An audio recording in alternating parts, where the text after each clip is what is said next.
Gandang buhay! Welcome back to my mini vlog. Ngayon nga ay araw ng Huwebes at papagupitan natin to si Magandang Buhay. Syempre dito na naman tayo sa festival kasi nga dito lang yung malapit na mall sa amin.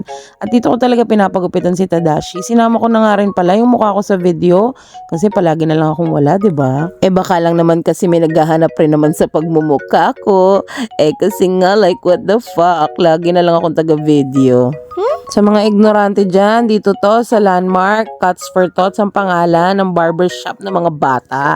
Baka lang kasi ignorante ka. Yan nga pala yung nagugupit sa kanya, si Ate Apple. Sobrang tagal na nagugupit niyan kay Tadashi since 1-year-old siya. Yan na yung nagugupit sa kanya. Wala lang, na-share ko lang na siya yung nagugupit sa kanya para lang may pag-usapan ba.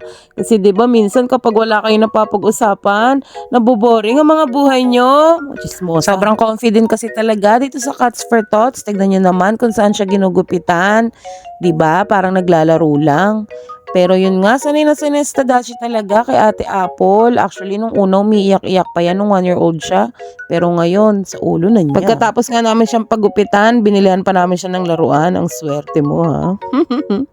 Yun lang. Piliin nyo palagi maging masaya at huwag kalimutang magdasal sa Panginoon. Bye-bye!